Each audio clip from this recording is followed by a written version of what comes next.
So with several high-profile court cases making headlines both locally and abroad, one group remains central to the justice process, the jury duty. The jury, Deputy DPP, Office of the Director of Public Prosecution, Malike Kellier, is here this morning to explain the role and function of jurors in shaping the outcome of criminal trials. Good morning, Miss Michelle. I know you're very, very proud of that gentleman on screen now. Morning. Good morning. And thanks for coming. My pleasure. Before we go there, who, what, or why the decision is made, whether it's just judge alone or judge and jury? How is that decision made? Perfect question. So there are some offences that are triable by judge alone. For example, matters within the gun court jurisdiction and what we colloquially call lottery scamming matters as well are matters that are judge alone by default. However, matters that involve the jury, sometimes you can elect to continue with that matter by judge alone. So for example, a lot of the matters that would have come up during the COVID-19 pandemic when we had social distancing protocols, etc., could have been elected to be tried by judge alone. Even though they and who would make that decision? So counsel, in consultation with their client, would make that decision, and also the DPP's office could make that decision. So the two sides could make the decision. Yeah. Okay. Why do we need a jury? What's the role of the jury in criminal court? Excellent question. The justice system, we speak a lot about rights, and so we also need to know that we have responsibilities. One of our rights, as provided for in the Constitution of Jamaica, is a right to due process or fair trial. And so apart from the lawyers who are so ingrained in the study of law and the practice of law, you also need the citizen who is out there who understands the runnings of society and gives a common sense approach to cases that come before court. So jury duty, apart from the understanding that it's a right to a fair trial, it is the responsibility of Jamaican citizens to participate in the criminal justice process. Anyone can be on the jury?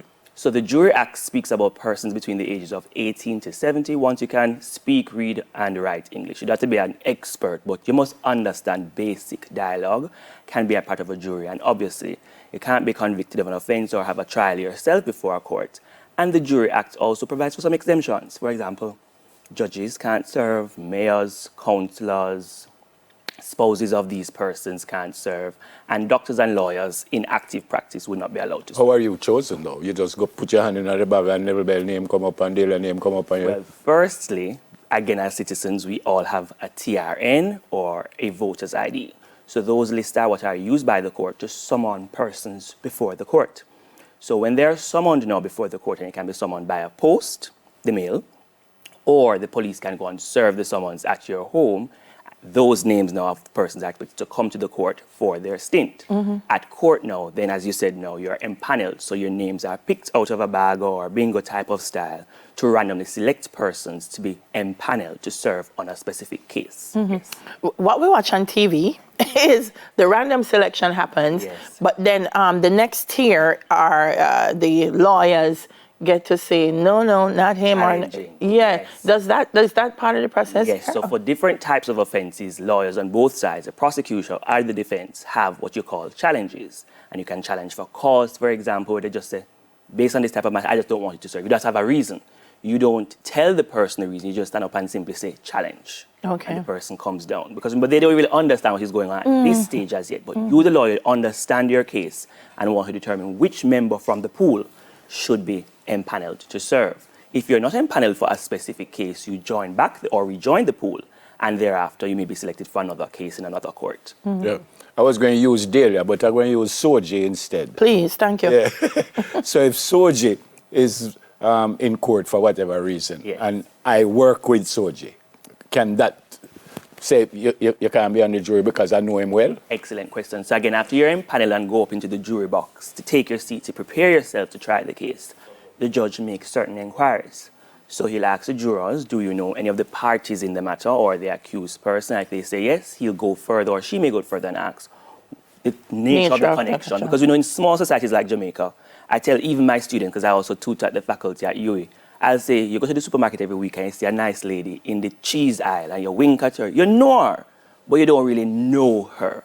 So you have to make the inquiry to see what is the nature of the relationship between these parties to exempt them. Can I be called, both parties say, I want Neville Bell, and I say, no, I don't want to serve? You, as the juror, say you don't want to serve? Can I do that? No, you can't say that because it is the lawyer for the prosecution and the defense who has the opportunity to challenge. No, but if I'm called to jury duty, can I put up my hand and say, no, I don't want to? Well, what you can do is you can provide the judge with an excuse. So the law provides that specifically in the case of illness, the judge can excuse you. However, we know persons have different challenges from time to time, and the judge will again make the inquiry. Usually the person sends in an excuse and will, through their discretion on a case. Just before data, so if I said no, and I don't really have no reason, I just say I don't want to serve on the jury, what can happen to me? Can I... Hopefully them lock you up. No, but... They won't lock you up, but again, I think, as counsel for the prosecution, the Crown, you may see jurors reticent to wanting to participate, so you may allow them to come down and then empanel somebody else to go up. But there's no legal ramifications. There's no, I don't want to participate. And again, what the courts try to do as well is you have a little orientation with the jurors before they come to court. So it doesn't seem like such an overwhelming and daunting process. So they get to understand a little bit more their role within the process. And it's so interesting to see every time after you end a case, the way they came up and everybody's a little stuffy and, Lord Jesus, what is this about? How very calm they are. They are even eager to ask you, when is the next case? I'm ready to serve again. Oh, beautiful. I mean, public interest in high-profile cases is since the beginning of time, Yes. Here in Jamaica, my mom used to tell me that they used to print it in the Gleaner, and then the person who could read the best in the community, everybody would come together and read the case so they know what's happening. But now I think with electronic and social media, there's so much that's out there, and judges have expressed the high-profile nature of cases. Yes. How difficult is it to impanel a jury that's going to remain impartial or will not bring certain knowledge to the case prior to or while it's happening in a country like Jamaica? It's so small.